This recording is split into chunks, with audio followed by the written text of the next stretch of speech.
E a Daniela Lima fez um comentário surpreendente no programa de ontem, onde ela culpou o Lula por muitas coisas que estão acontecendo no governo e colocou dedo na ferida em coisas que, olha, pasmem senhores, eu concordo com a Daniela Lima. Será que ela desembarcou deste governo? Eu sempre gosto de trazer cortes da Globo News, porque para mim talvez seja o maior veículo de comunicação pró-governo, pelo menos na minha leitura. Passa pano, usa o Entenda para tentar dar aquela colaborada com o governo, utiliza o MAS para melhorar uma notícia negativa. Então, quando vem coisas criticando este governo partindo da Globo News, eu acho que não tem coisa melhor para a gente repercutir. Na sequência, eu trago um outro corte da Globo News, agora do Camarote, onde ele comenta sobre a crise de credibilidade no IBGE de Pockmann, que é uma figura de confiança do Lula que o colocou para liderar o IBGE. Para vocês terem uma ideia, teve queda na diretoria da instituição. É sobre estes dois assuntos que eu vou falar no vídeo de hoje.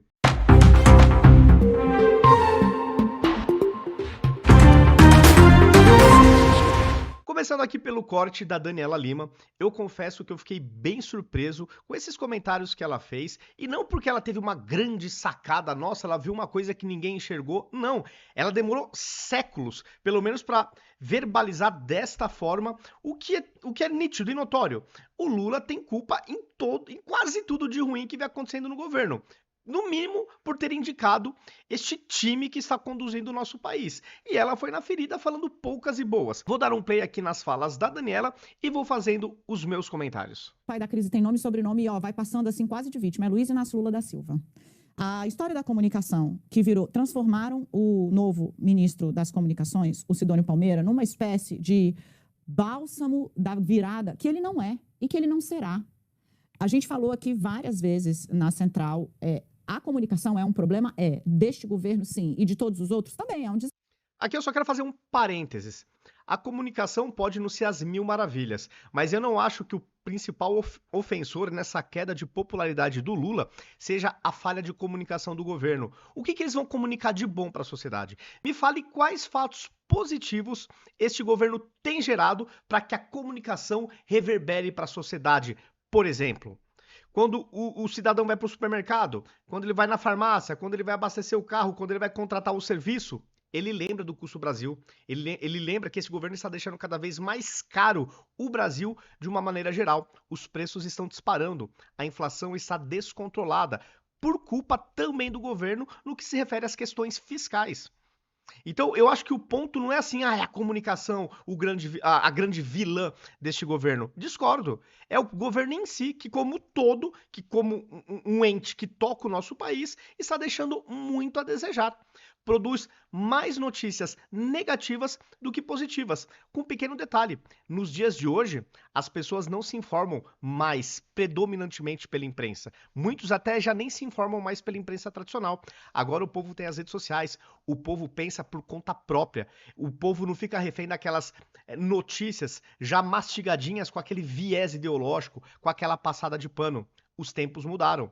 Aquele Lula que pegou o Brasil lá no começo do século, quando não tinha redes sociais, aquele Lula, aquela situação, aquele cenário não existe mais. Hoje tudo está diferente. Então, não é só uma questão de comunicação, é uma questão de que o povo não é mais manipulado pela imprensa, pelo menos não em sua quase que totalidade, e o governo também não cria fatos positivos. Vocês concordam comigo? Deixe nos comentários. Vamos seguindo aqui com os comentários da Daniela. Desafio e está em permanente mudança. A comunicação é um desafio para nós que vivemos dela, porque virou um negócio muito difícil. É ela que vai resolver isso? Não, esse está longe de ser o maior problema do governo e está longe de ser a solução. Não será com ele mandando glossário. A esquerda, sabe por quê? O PT tem uma dificuldade tremenda, tremenda de entender aonde ele está hoje na cabeça das pessoas. O PT não consegue compreender que ele não dialoga mais com o que era o centro-centro. Ele não disputa o espaço com o social-democrata mais. Ele não está mais ali. Ele foi empurrado para um corner, ele precisa fazer muito esforço para andar mais para perto disso. Então, a palavra intervenção não vai no Sarney, vai no Maduro, que demorou 1 ano e meio para o Lula entender que, meu amigo, não vai dar. A segunda grande crise, a primeira é essa, ele chega, chama uma coletiva e fala, nós temos problemas de comunicação e nós vamos fazer mudança. Fica o ministro pendurado, assim, de quem é o problema? A Paulo Pimenta era um ótimo ministro da comunicação? Não. Desde quando a gente sabe disso? Desde o dia 1, porque ele é deputado federal e a expertise dele é outra parada. Nunca foi a dele. A dele é pau, a dele é porrada. Sempre foi. Todo mundo que cobriu o Congresso sabe. O negócio dele não é subir na tribuna para fazer acordo. O negócio dele é ir para a tribuna para fazer batalha, luta política. Num partido você precisa de vários tipos de pessoa. O dele também é muito importante. Quem é o pai da crise da comida? De novo, da crise comunicacional. É o Rui Costa, com toda a vênia, é um ministro que realmente usou uma palavra equivocada pela dificuldade do PT de se entender aonde eles... Bom, aqui já é passada de pano, né? O lado do Rui Costa que falou que ia fazer intervenções no preço dos alimentos e pegou ultra mega mal, porque a gente sabe como a esquerda na América Latina, quando fala em intervenção, a gente já sabe o que acontece. De fato, difícil saber se foi uma gafe do ministro ou se tinha essa intenção por trás desse modus operandi. A gente nunca vai saber, mas o fato é que ele recuou. Que bom que ele recuou. Mas aqui eu faço um questionamento para vocês. Se fosse um ministro do governo Bolsonaro, será que ia falar que foi o que o ministro usou uma palavra infeliz? Ia dar essa relativizada? Eu acho que não. Tá hoje, ou de entender, né, onde foi colocado para ser muito benevolente e como está funcionando a estrutura do Brasil hoje, é o Lula, que de novo chama uma reunião ministerial, dá uma porrada na cabeça do ministro da Fazenda dele, que não era o cara, a portaria do Pix não passou por ele, a decisão de tirar do ar ou de revogar foi do Sidônio Palmeira, então, ó, primeiro grande ato, fail, ruim, deu um pau no cara que não devia tomar, o pau, tem um ministério que está apresentando. Cadê o Ministério do Desenvolvimento Agrário? O Paulo Teixeira precisa fazer, precisa trazer. Não adianta ele ir lá dar o pito, corta a transmissão do Lula, vai, fecha a reunião e fica ali discutindo, e o que sai é essa espuma, que o governo não consegue transformar em nada. É a segunda vez que ele aponta um problema, quase como se ele fosse um ombudsman do governo que é dele. Uhum. O Lula tem que ser o agente de apontar a solução. Para apontar o problema, nós estamos todos aqui, ué. Perfeito, nessa parte final eu concordo. A grande questão é que o Lula não é aquele cara que vai dar solução. Esse que é o problema. A gente já sabe como a coisa funciona. Aliás, o Lula, ele gosta muito de achar culpados para tudo. Outro defeito, o que dificulta na autocrítica, né? Aqui eu quero trazer um outro corte bem breve, também desse mesmo programa na Globo News, onde uma outra jornalista traz um pouco dos bastidores do governo, e aí vocês podem perceber que eles estão batendo cabeça. Meio que eles estão no modo pânico ativado. Eles estão vendo a popularidade ruir, as redes sociais, os comentários são muito negativos, e você vê que isso aí pegou o pessoal. Eles estão sentindo a pressão. Vamos dar um play aqui para vocês verem. Tem um bastidor interessante nisso, porque quem tinha saído chamuscado, obviamente, da crise do Pix foi o ministro Fernando Haddad. E aí... Agora chegou a vez do ministro da Casa Civil, Rui Costa, né, falar. E o que eu ouvi é que quem lembrou, quem avisou o Planalto que havia palavra intervenção na entrevista foi outro ministro, que nem do PT e que ligou e falou, vocês viram, perceberam que o Rui Costa falou intervenção? Não, então explica, já começa a explicar. E aí acionou todos os alarmes.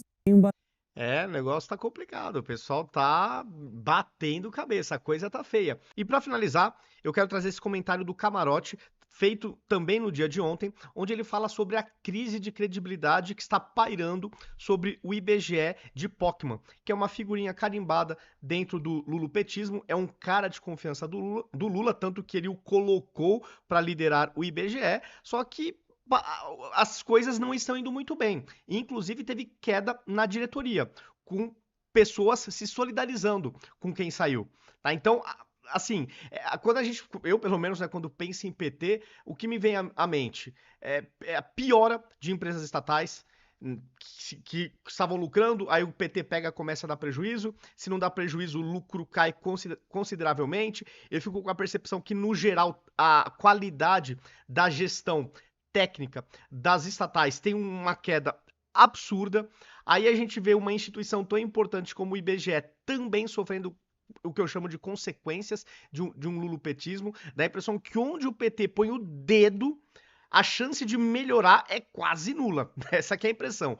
Praticamente tudo piora. Quando o PT faz alguma coisa, muda a gestão, muda os paradigmas, é uma coisa assim impressionante. Vamos ver o que o Camarote falou sobre esta crise no IBGE. Para pesquisa. E se cai a principal diretoria, é porque algo muito errado está acontecendo. E você tem uma solidariedade geral, porque você tem, não é só o sindicato que está se posicionando, você tem essa carta, é justamente dos coordenadores, gerentes, dos principais nomes do IBGE. Então, tem uma reação. Você tem, de fato, essa fundação IBGE+, essa fundação público-privada, que aí está criando um desconforto, porque sai do controle da instituição para um controle outro. Então, isso acaba gerando essa questão que você coloca da credibilidade dos números, das estatísticas, de dados inflacionários. Então, tudo isso está na mão, o censo que você colocou. E o censo é tão importante porque todo o planejamento estratégico do Brasil depende disso. Se cresce uma população em determinado estado ou em determinada periferia, até para você mandar, por exemplo, o fundo de participação de municípios, algo desse tipo, você tem que estar baseado em números. Então, e números com credibilidade. Então, o IBGE passa a ser fundamental e é uma crise envolvendo um nome que é um nome orgânico do PT. É um nome, assim, que foi, essa nomeação póstuma é do próprio presidente Lula. Em 2023, quando se discutia isso, não se queria inicialmente esse tipo de perfil, justamente pelo histórico que ele tinha no IPE. Bom, é isso, né? Eu acho que ele fez aqui um bom resumão sobre essa questão do IBGE. E de pensar que a gente ainda tem o ano de 2025 inteiro pela frente e o de 2026 com este governo. Obviamente já está se falando em impeachment de Lula, porque conforme era muito óbvio, não ia dar certo este governo. Porque muitas pessoas têm aquela memória do primeiro mandato de Lula, só que naquela época tinha o boom das commodities. Por mais incompetente que o governo fosse, o mundo estava bombando. A China estava importando minério de ferro pra caramba. Então entrava muito dinheiro nos cofres públicos do Brasil. Esse cenário não existe mais. Então a gente depende agora de um governo realmente competente. E aí seria quase impossível achar que a gente encontraria isso no PT. Eu nunca achei que isso fosse possível. Infelizmente, os cidadãos aí, não sei se por memória curta ou por essa memória do primeiro mandato, esquecendo o contexto mundial que o favoreceu, acabou corroborando na volta dele para o poder. Mas, diante dessa discussão, né, impeachment, não teria impeachment, eu fico com aquela sensação de que seria melhor que o Lula fosse até o último dia do mandato. Porque, de fato, nesse caso, este governo está criando condições para o povo não viver bem. O povo está com dificuldades básicas, como, por exemplo, encher um carrinho no supermercado. Os preços não param de subir. Vai subindo devagar e sempre. É uma coisa impressionante. Então, o Lula e o PT colheriam definitivamente as mazelas de sua incompetência. E o povo, creio que sentindo na pele as consequências de uma decisão errada, equivocada, que foi devolver o Lula para o poder, talvez agora o povo não tenha mais memória curta. Não sei, pode ser algo pedagógico. Ao mesmo tempo, é bem verdade que para quem tem condições de ainda, apesar da inflação, do supermercado subir, complementar um carrinho, fica fácil falar isso, né? E aqueles mais pobres que estão naquele sufoco? Para eles seria o fim do mundo aguentar esse governo até o final de 2026. É verdade, esse raciocínio também tem sentido. Enfim, o fato é, se o Lula for até o final, vocês imaginem o quanto vai ser uma conta no supermercado no final de 2026 se as coisas seguirem nessa trajetória. Porque enquanto o governo não arrumar a questão fiscal, eu vejo pouco espaço para os juros cair, para a inflação recuar. E como o governo me parece que tem sempre o diagnóstico errado e sai culpando todo mundo, como eles vão fazer uma autocrítica sincera para corrigir a rota? E aí que eu não vejo saída, pela postura deles. É isso, galera. Coloquem nos comentários aí se vocês concordam com as minhas observações aí ao longo do vídeo. E se não concordam também, deixe também nos comentários o porquê. Se gostaram do vídeo, deixe o like. Isso realmente faz toda a diferença para aumentar o engajamento do vídeo. Tendo mais likes, as plataformas entregam o conteúdo para um número cada vez maior de pessoas. E se vocês também gostaram do conteúdo, compartilhem nas suas redes sociais, nos seus grupos de WhatsApp, para a gente também sair da bolha. Quantas pessoas já não se arrependeram de ter feito L? Mas não necessariamente essa galera vai vir para a direita, para o campo da direita em 2026. Eles podem pegar uma outra alternativa à esquerda, porque o que mais tem são opções à esquerda no nosso país. Então a gente tem que convencer que a direita vai corrigir os rumos da economia do país e se a economia entra numa rota correta, o povo prospera, aumenta o poder aquisitivo, tudo vai bem num país onde a economia vai bem. E eu não consigo ver isso como esquerda no governo, principalmente na América Latina. Não nos faltam exemplos quanto a isso. Então, a divulgação de conteúdos de direita que vocês achem que, pô, legal, curtir, vale a pena essa repercussão. Porque aí a gente consegue sair de fato da bolha. Os convido também a me seguir em todas as redes sociais. Em todas elas eu estou como @ViniciusCFP82. Aqui em cima em vermelhinho está o meu username. Em todas as redes vocês me encontram desta maneira.